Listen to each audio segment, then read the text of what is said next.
எல்லாருக்கும் வணக்கம். இன்னைக்கு நம்ம என்ன பார்க்க போறோம்னா வெரி இன்ட்ரெஸ்டிங் கிராஃப் அது. y is equal to 1 minus x power 2 by 3 whole power 3 by 2. ஒரு கிராஃப் வரையணும்னா ஒரு சிம்பிள் டெக்னிக் என்னன்னா அந்த கிராஃப்ல வந்து சிமெட்ரிக்கா இருக்கா அப்படின்னு பார்க்கணும். இப்போ ரைட் சைடு ஒரு கிராஃப் இருக்குன்னா அது ஒய் ஆக்சஸ் பொறுத்து சிமெட்ரிக்கா இருக்கா இல்லை எக்ஸ் ஆக்சஸ் பொறுத்து சிமெட்ரிக்கா இருக்கான்னு பாருங்க. அப்புறம் ரெண்டாவது என்ன பண்ணணும்னா அந்த கிராஃப் எங்க எக்ஸ் ஆக்சில் இன்டர்செக்ட் ஆகுது ஒய் ஆக்சில் இன்டர்செக்ட் ஆகுதுன்னு பாருங்க.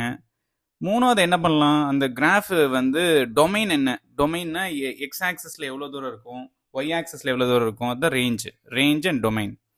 ஓகே. அப்புறம் மூணாவது விஷயம் எந்த இன்டர்வெல்ல வந்து இன்க்ரீஸ் ஆகுது டிக்ரீஸ் ஆகுது, அதுதான் கிராஃப்.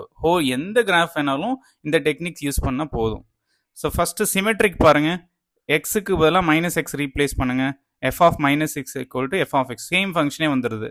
அதனால கண்டிப்பாக சிமெட்ரிக்கல் அபவுட் ஒய் ஆக்ஸ். அப்படின்னா என்ன அர்த்தம், ரைட் சைடில் என்ன கிராஃப் இருக்கோ அது அப்படியே ரிஃப்ளெக்ட் ஆகும் லெஃப்ட் சைடு.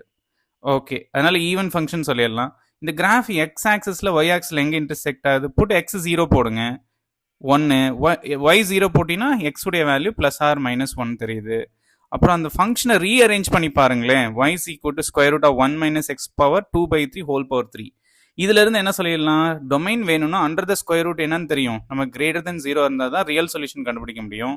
போட்டிங்கன்னா உங்களுக்கு பாருங்க, x square less than or equal to 1 வரும். ஸ்கொயர் ரூட் எடுத்தீங்கன்னா mod x less than or equal to 1 தெரியும். Square root of x square எப்படி டிஃபைன் பண்ணுவோம், மாட் எக்ஸ். அப்போ எக்ஸ் எங்க இருக்கணும், -1 to 1 தான் டொமைன். அப்போ ரேஞ்ச் எங்க இருக்குன்னு பார்த்தீங்கன்னாக்க எக்ஸுக்கு 0, -1, 1 வேல்யூ சப்ஸ்டிட் பண்ணி பாருங்களேன். எந்த வேல்யூ சப்ஸ்டிட் பண்ணாலும் -1 to 1குள்ளார ரேஞ்ச் வந்து 0 to 1 தான் இருக்கும். ஓகே, இப்போ ரேஞ்ச் வந்து 0 to 1. இப்போ இந்த ஃபங்க்ஷன் வந்து இன்க்ரீசிங் அண்ட் டிக்ரீசிங் எப்படி கால்குலேட் பண்ணுறது அப்படின்னா, ஃபர்ஸ்ட் டிஃபரன்ஷியேட் பண்ணிடுங்க. டிஃபரன்ஷியேட் பண்ணிட்டு எந்த பாயிண்ட்ல அது வந்து ஸ்லோப் வந்து 0 ஆகுதுன்னு பாருங்க. X equal to 0 equate to 0 பண்ணுங்க. X equal to 0, x equal to plus or minus 1. அது நம்பர் லைன்ல நோட் பண்ணிட்டீங்கன்னா இப்போ பாருங்க, -1 to 0 எந்த வேல்யூ எடுத்து போட்டாலும் என்ன இருக்கும், ப்ளஸ்ஸாக தான் இருக்கும். 0 to 1ல நெகட்டிவாக தான் இருக்கும். அப்போ கண்டிப்பாக பாசிட்டிவ் ஸ்லோப் பாசிட்டிவ் இருந்தால் இன்க்ரீசிங்காக இருக்கும், நெகட்டிவாக இருந்தால் டிக்ரீசிங்காக இருக்கும்.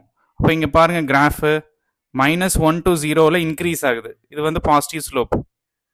இப்போ 0 to 1ல டிக்ரீஸ் ஆகுது. இதுதான் exact graph of the functions. இந்த வீடியோ பிடிச்சிருந்ததுன்னா சப்ஸ்கிரைப் பண்ணுங்க, லைக் பண்ணுங்க, ஷேர் பண்ணுங்க. Okay, thank you every one.